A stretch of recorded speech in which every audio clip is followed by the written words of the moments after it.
Le sujet du bien-être peut sembler parfois futile, et pourtant il n'est pas à prendre à la légère. Certaines périodes de vie personnelle ou professionnelle sont plus difficiles à traverser. Tu cherches des clés pour te remotiver, regagner l'énergie pour avancer ou tout simplement retrouver l'apaisement? Tu es à la bonne place. Je suis Virginie et je t'accompagne vers le chemin de la sérénité et de la positivité. Je te livre ici des réflexions personnelles, des astuces et des rencontres remplies de positifs en toute simplicité. Bienvenue dans la voie positive.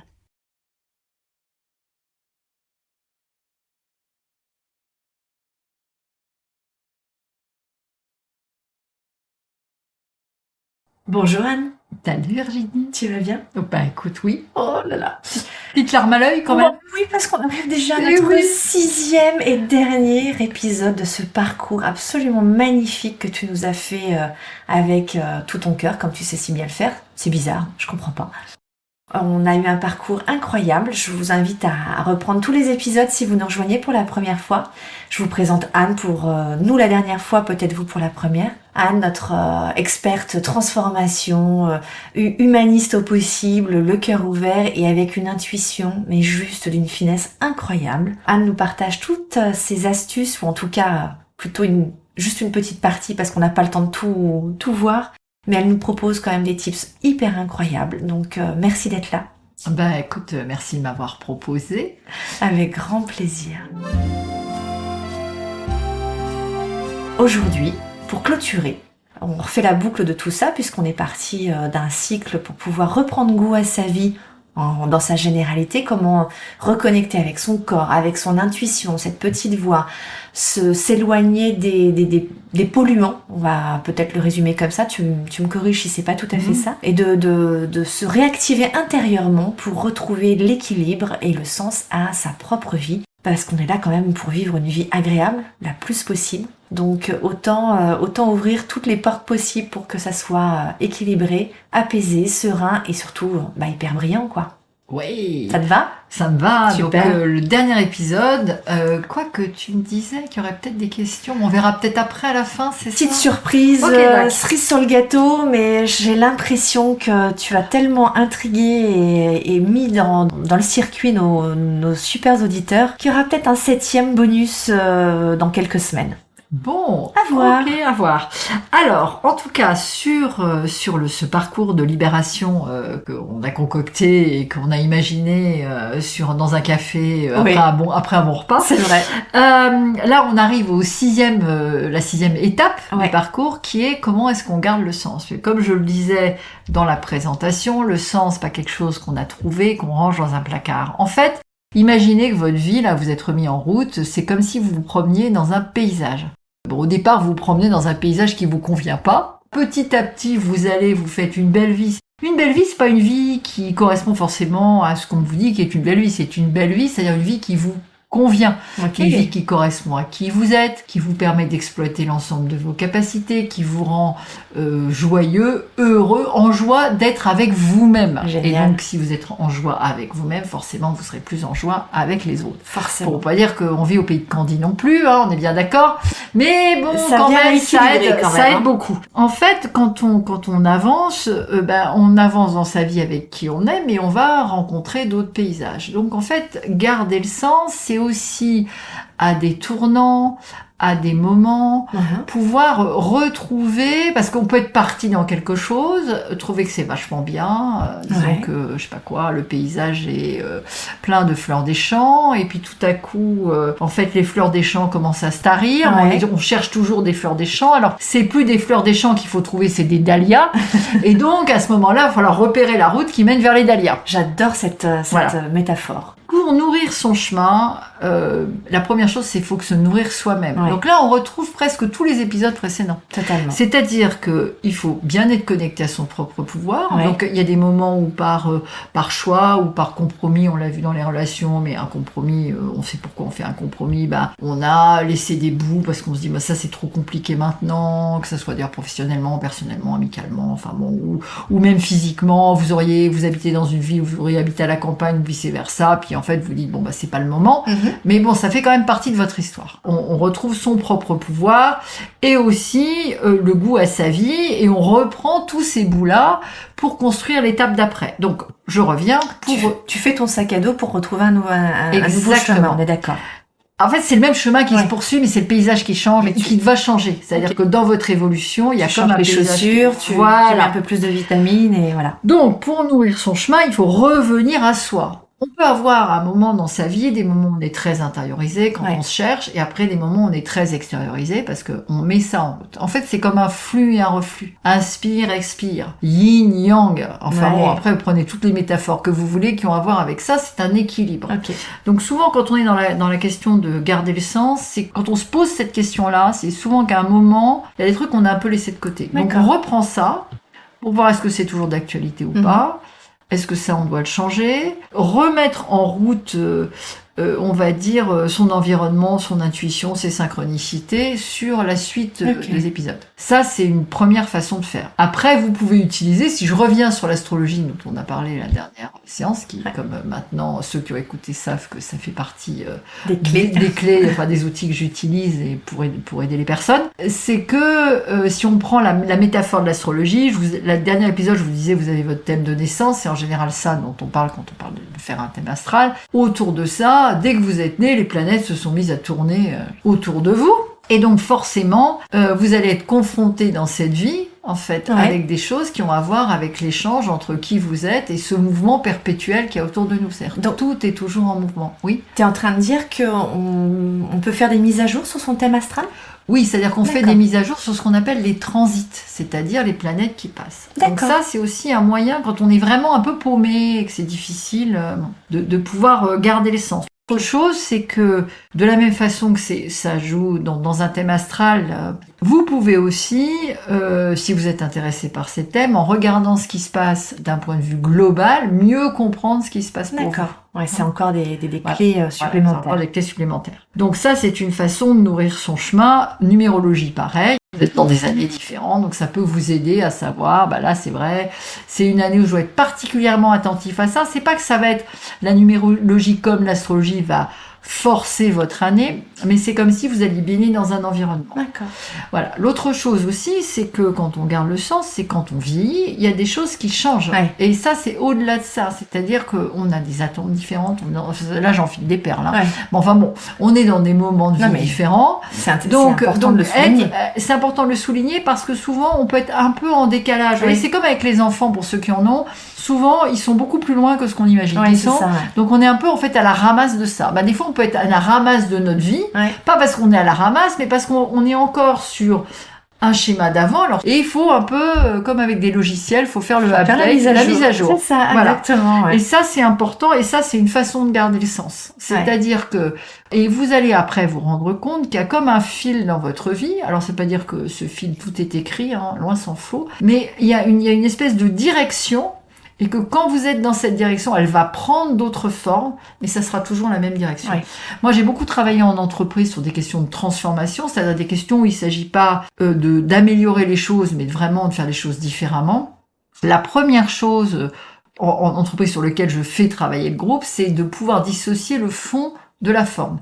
Parce que souvent, on confond le fond et la forme. Par exemple, vous avez un rôle dans l'entreprise, vous avez un job. Et votre job, c'est votre vie. Bon, alors maintenant, on est un peu moins là-dedans, hein, pour les jeunes. Mais enfin, il y a quelques années, c'était vraiment très, très, très, très fort. Le job, c'est votre vie. Là, c'est toujours important, parce qu'il faut bien payer le loyer, tout ça. Mais enfin, bon, c'est autre chose. Hein, on va dire, le job, c'est votre vie. Donc, vous êtes ça. Alors, je suis, par exemple, admettons que vous ayez un poste important, je suis dirigeant, manager. Et manager, c'est moi. Vous perdez votre poste de manager, soit vous êtes licencié, soit vous changez de poste, etc. Et à un moment, vous avez cette espèce de blanc, mais je suis qui? Oui. Tout à fait, Donc là, c'est le fond, la forme. Voilà, vous n'êtes pas un métier, vous n'êtes pas ce que vous faites. Ce que vous faites traduit ce que vous êtes, mais vous n'êtes pas ce que vous faites. Et surtout, vous n'êtes pas ce que la société vous demande de faire, en plus. Parce que là, on est vraiment dans un rôle social. Votre monde intime peut être très différent. Où vous n'êtes pas cette personne mariée ou en couple avec cet homme ou avec cette femme. Et c'est très important parce que je trouve que justement c'est quelque chose qu'on inculque assez naturellement mais sans vouloir faire mal. Je vais vous donner alors encore un petit tips par rapport à ça. Enfin, j'en donne un certain nombre là déjà, mais un truc très concret. Il se trouve qu'il y a des années de ça, j'ai organisé, il y a quelques temps, on va dire, j'avais organisé, j'avais ma première société qui s'appelait Dan, une soirée autour des identités, parce que ça m'a toujours beaucoup intéressé, la question des identités multiples. Outre que je vous conseille, il y a un livre très intéressant sur les identités qui s'appelle Les identités meurtrières d'Amin Malouf. D'accord. On parle du Liban, mais on peut avoir tous des Libans intérieurs, hein, avec plusieurs comme ça de choses qui coexistent. D'accord. En gros, il raconte qu'au début, on lui demande s'ils sont plutôt français ou plutôt libanais. Donc, il explique la culture libanaise, la richesse, et puis après, on lui dit, oui, on va plutôt français, plutôt libanais. Ouais. Et là, comme on est beaucoup, en plus, dans une société où j'aime pas, on est très vite catégorisé. Vous êtes pour, vous êtes contre, etc. Ouais. Donc ça, c'est mortifère. Ouais. Pour une personnalité, parce que les personnalités une et unique, moi j'en ai jamais rencontré de ma vie, hein, ça n'existe pas. Donc si vous devez vous réduire à quelque chose, forcément vous allez être extrêmement réduit. Quand vous allez perdre cette chose, vous avez l'impression qu'il n'y a plus rien. Il y a beaucoup de choses. Bon, ça c'est la première chose. Et la deuxième chose, j'avais fait beaucoup de choses dans cette soirée, donc outre ça, il y avait des arbres à palabres. Enfin, moi, j'adore organiser des soirées sur des idées autour de concepts. J'adore partager des concepts. Donc voilà, trouver un moyen de les communiquer, ça m'a toujours beaucoup intéressé. Donc c'était une soirée qui était professionnelle, on est bien d'accord. Il y avait quelques potes quand même que j'avais invités, mais on était, je sais pas, une soixantaine ou 70. Belle soirée. Oui, une soirée de travail. travail. Et plutôt qu'il y ait des badges avec marqué Anne Revon, consultante, par exemple, j'avais dit, on vous étiquetait tout le temps, étiquetez-vous vous-même. Donc, les personnes avaient des badges où ils écrivaient ce qu'ils voulaient. Et ça a donné des choses incroyables parce qu'on n'avait aucune idée de qui était qui.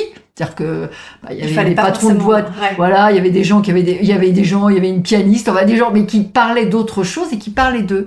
Et le niveau d'échange était complètement différent et était beaucoup plus chouette et très libérateur parce que très ouvert. En fait, puis en même temps, vous disiez ce que vous vouliez. Si vous aviez envie de dire juste que vous aimiez le saxophone, vous disiez que pratique le saxophone et je sais pas quoi, et puis c'est tout.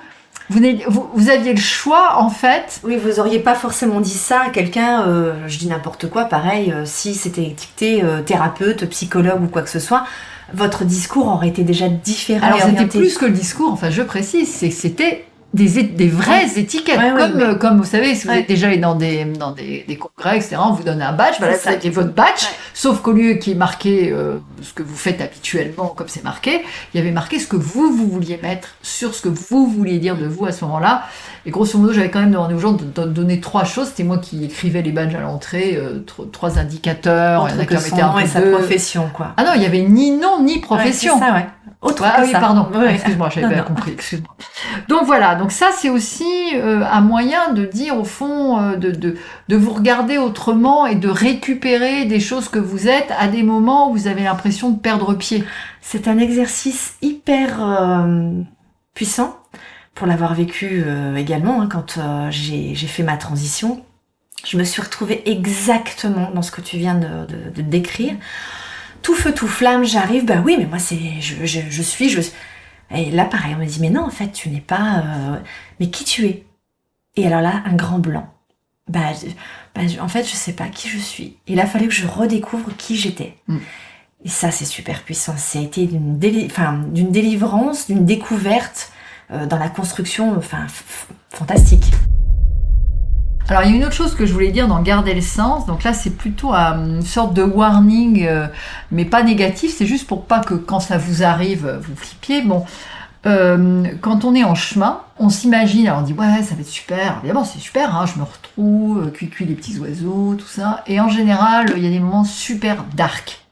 Hein, alors les croyants, appelés par exemple les catholiques, appelaient ça la nuit noire de l'âme. Alors là, ils y allaient carrément. Mais bon, il y a des choses comme ça, c'est-à-dire que c'est très trash. On est confronté à des choses qui sont lourdes en nous. On peut être confronté à nos ombres, c'est-à-dire tout ce qu'on a mis derrière et qu'on a masqué. Et c'est difficile. Et il faut pas se laisser. Faut savoir que ça existe. 2, parce que pas rester forcément seul si vraiment ça devient trop difficile, et savoir que vous allez vous en sortir. C'est-à-dire que vous pouvez dire, vous savez, après la nuit le jour se lève, il y a des formules comme ça, parce que il y a vraiment des moments, c'est-à-dire que les choses ne sont pas du tout telles qu'on imagine.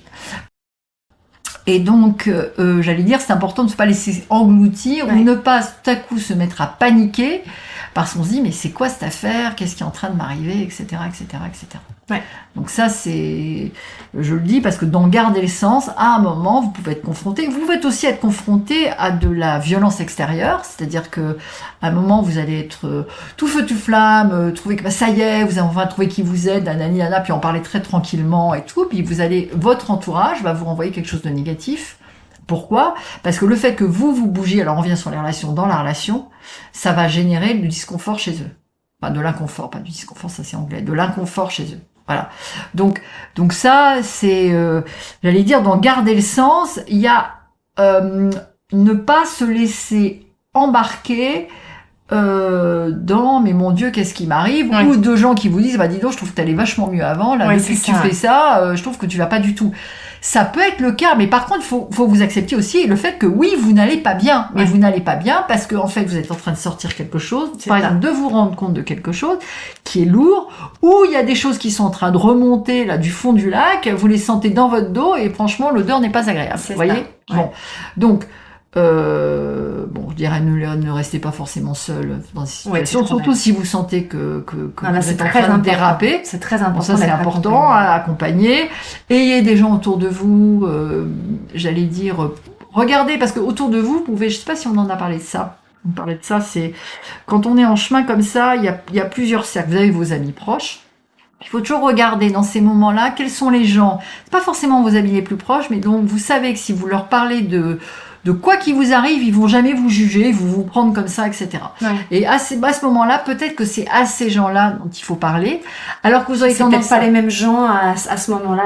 Voilà. Et donc vous faites un cercle, bien, vous imaginez, vous dessinez un rond, vous mettez le nom de ces gens-là à l'intérieur, en disant, en fait, ces sujets-là, c'est avec ceux-là que je vais les communiquer. Ce qui n'a rien à voir avec l'affection, l'amour, enfin tout ce que vous pouvez ressentir pour d'autres, vos proches, votre conjoint, votre meilleur ami. Enfin bon, bref. Ça c'est juste parce qu'il faut protéger au moment où vous êtes en renouvellement, donc que ça soit d'ailleurs au départ quand vous prenez la route ou quand vous êtes en train de garder l'essence parce que vous vous rendez compte en fait que il y a autre chose à faire derrière et voilà. À ce moment-là, c'est important de se protéger soi parce qu'on est comme en mue, donc c'est un peu comme Françoise Dolto parlait pour les adolescents de la mue du homard, c'est-à-dire que vous avez plus la carapace, vous avez la peau à nu, et donc c'est important à ce moment-là de pas aller s'exposer de manière trop forte à des personnes qui, même en pensant pour votre bien, vont commencer à vous forcer à faire quelque chose, à vous expliquer que ce que vous faites ça va pas. Donc là aussi, j'allais dire, écoutez votre ressenti par rapport aux relations et votre intuition. Si vous commencez à parler avec quelqu'un et que vous sentez mal sur sa réaction, ça veut dire qu'à cette personne-là, vous pouvez pas lui parler de ça. Et c'est pas grave. Ça peut rester, bon, peut-être que dans 10 ans, on me dirait, cette personne-là, je lui parle plus du tout. Ça peut être un choix. Mais c'est pas obligatoire, ça n'a rien à voir avec ça, c'est juste que l'espace de la relation, pour revenir avant à ce qu'on s'est dit, est en train de changer. Et à chaque fois que vous allez garder le sens, il faut que vous vous interrogiez sur les espaces des relations aussi que vous avez créés, entre vous et le monde, entre vous et vous-même, et entre vous et les autres. Ah, magnifique. Alors pour terminer sur une note positive, oui, comment on se sent quand on est transformé? On se sent merveilleusement bien. Alors franchement, moi je dis pas que ça a toujours été un chemin, ça a été un chemin difficile. Ça vaudrait presque qu'un jour le coup je le raconte. Je sais pas si un jour ça m'arrivera de le raconter, peut-être pas. Enfin à part à des potes et tout ça. Ça a été long, ça a été difficile. Des fois je retourne derrière, je me dis quand même, mais franchement je ne regrette pas un moment. Les seules choses que j'ai regrettées, c'est les moments où j'ai pas ouvert ma gueule au moment où j'aurais dû. Bon, il y en a pas, c'est pas souvent, hein, mais il y en a eu. Enfin, je parle pas quand j'étais petite et tout ça, c'est autre chose, mais voilà. Et surtout, on a en vieillissant, donc moi j'ai 62 ans là, on a de l'énergie. Et c'est ça enfin d'abord nous on le sent. Et les autres vous le captent. Alors évidemment que vous vieillissez, je dis pas que c'est le remède anti-âge total, non, mais quand même. Tu vieillis pas, toi. Voilà, mais c'est là où je vieillis pas, c'est pas dans mon corps physique, c'est je vieillis pas parce que l'énergie reste là. Et au contraire, elle est de plus en plus nourrie, puisque en vieillissant, on peut nourrir. Plus et on se rapproche d'autant plus de son être ultime finalement, hein, de qui on est, et de sentir ce qui nous fait du bien et ce qu'on ne veut plus avoir à l'intérieur. Alors en astrologie, c'est peut-être un autre sujet, mais en astrologie, il y a quand même des âges clés, donc je peux vous les donner. Allez, des âges ça c'est le bonus. Où le sens va. Alors il y a ce qu'on appelle le retour de Saturne, 29, 30, 31, 32, 33 vont prendre des décisions. Premier âge clé. Deuxième âge clé, il y en a plein des âges, mais deuxième âge clé intéressant, vers 42. 40, 41, 42, 43, 44. Et là, vous avez la possibilité de sentir le parfum de faux dans votre vie. D'accord. Le parfum de faux, c'est-à-dire c'est comme une odeur qui remonte. Donc là, évidemment, à éviter, je le dis, il faut pas jeter le bébé avec l'eau du bain, sinon ça fait la fameuse crise de la quarantaine et ça donne, je vais dire messieurs, parce que c'est plutôt les hommes qui font ça, ils se séparent de leur femme, ils sont avec quelqu'un de plus jeune et puis ils se retrouvent avec la même personne que la personne qu'ils ont quittée, donc ils revivent la même histoire, un peu améliorée, pas tellement mieux. Voilà, c'est un bon exemple. Donc ça c'est 42. Donc là c'est important d'écouter et voilà. Et les décisions prises à ce moment-là ont un impact. Moi je l'ai vu avec le recul que j'ai. Ça se voit pas tout de suite, mais ça se voit vers 50 ans. Et là vous verrez que les cinquantenaires, il y a ceux qui j'allais dire, ils sont encore dans le jeu, puis il y a ceux qui, bizarrement, il y a une fossilisation à ce moment-là. Ça veut pas dire qu'on peut pas en sortir de la fossilisation, mais ça veut dire qu'il va faire défossiliser à 50, et c'est quand même, entre nous, pour les gens plus jeunes, plus facile de défossiliser à 20, 25, 30 que à 50. Tout à fait. Ouais. Moi, j'ai commencé un chemin personnel, j'avais 35 ans. Franchement, quand mes filles, elles ont commencé plus tôt et que je vois comment elles sont sorties à 29, franchement, j'aurais peut-être dû le faire plus tôt. Ah oui, mais j'avais pas, voilà. On est bien d'accord. Mais bon, voilà. Et puis après, il y a le deuxième retour de Saturne, donc je dirais, alors voyons, 59, 60, 61, 62, 63, dans ces eaux-là. Puis là, c'est la nouvelle vie, la fin de vie professionnelle. Ah pas forcément fin de vie professionnelle. Voilà, bonjour le cliché. Ouais, c'est vrai. Voilà. Non, on se remet au monde. Quand les retours de Saturne, on est mis au monde à la naissance, on se remet au monde vers 29. Ouais, mais c'est une nouvelle vie qui est une nouvelle vie, mais qui n'est pas forcément une fin de vie professionnelle. Ça peut être un changement professionnel, ça peut être autre chose. Tu as raison. C'est vrai. Ça, c'est la société. D'ailleurs, la société est en train de nous dire que non, c'est d'ailleurs plus 62, 63, ça va être beaucoup plus tard. C'est justement donc, ça va... mon côté ancienne vie là qui remonte et qui est très très bloqué. Non, mais ce qui est intéressant, c'est qu'avec en tout cas en France, le changement d'âge de la retraite, ça veut dire que les personnes seront normalement encore en activité pour leur deuxième retour de Saturne. Ça va changer des choses. Je sais pas quoi, mais ça changera des choses. On se donne rendez-vous dans quelques années. Voilà, on se donne rendez-vous dans quelques temps. Donc voilà. Je pense qu'on va clôturer sur cette belle note-là parce que vraiment on a fait un tour grandiose. Évidemment, mais tous les sujets que tu as pu nous aborder sont à revoir, mais tous en détail. Donc un sujet pourrait être remis avec plusieurs épisodes et puis peut-être même une thématique bien spécifique. On pourrait vraiment continuer comme ça. Tu sais quoi en fait, tu es la bienvenue dans la voie positive. Tu reviens mais quand tu veux, pour nous parler de ce que tu aurais envie de nous parler aussi. Ah, une petite carte blanche. Allez, je te fais une carte blanche peut-être effectivement à ouvrir. Moi, je te réinvite certainement pour justement affiner, répondre aux questions comme on l'avait promis à tous les auditeurs de la voie positive. Pour justement, peut-être aussi avec une carte blanche de 5-10 minutes, parce que si je te laisse plus, tu vas prendre 1 heure. Ouais, on sait que t'es bavarde. Je ne dis rien, je me tais maintenant. Moi, j'adore. Je me drape dans ma dignité. J'adore. Anne, je te dis 1000 fois merci, c'est trop peu. Merci d'avoir fait cette aventure avec moi, avec nous, les auditeurs, de nous avoir partagé toutes ces beaux concepts concrets, opérationnels. Donc moi j'adore. À très vite. Oui, à très vite. Anne, oui. Si tu devais nous donner une phrase qui te met en émoi. En émoi, je t'aime. Moi aussi. Merci Anne. Si ce podcast t'a plu, n'hésite pas à le partager à un ou plusieurs de tes proches ou aux personnes à qui cela pourrait faire du bien de l'écouter. Tu peux également le noter avec 5 étoiles sur iTunes ou sur les autres plateformes si l'épisode t'a plu. Et tu peux me suivre sur tous les autres réseaux sociaux à LVI Sophrocoach. Je te souhaite une belle journée et je te dis à très vite. Ciao.